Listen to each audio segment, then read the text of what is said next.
August 5వ తేదీ 2025వ సంవత్సరం మంగళవారం.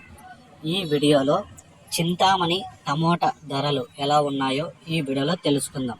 ఇక చింతామణి మార్కెట్లో చూసుకుంటే వేలంపాటలు అయితే జరుగుతూనే ఉన్నాయి. ఇప్పటి వరకు జరిగిన వేలంపాటల ప్రకారం మాత్రమే ఈ ధరలు. ఇక్కడ 14 కేజీల బాక్సులు ఉంటాయి. ఇక్కడ మూడవ రకం కాయలు 200 నుంచి ప్రారంభమై 250, 300, 350, 400 వరకు అయితే పలికాయి. రెండో రకం కాయలు చూసుకుంటే 450 రూపాయల నుంచి ప్రారంభమై 500, 550, 600 వరకు అయితే పలికాయి. ఇక ఒకటో రకం కాయలు చూసుకుంటే 600 నుంచి ప్రారంభమై 650, 700, 750 రూపాయల వరకు అయితే పలికాయి. ఇప్పటి వరకు జరిగిన వేలంపాటల ప్రకారం చింతామణి మార్కెట్లో 810 రూపాయలు టాప్ రేట్ పడింది. 810 రూపీస్ చింతామణి టాప్ రేట్.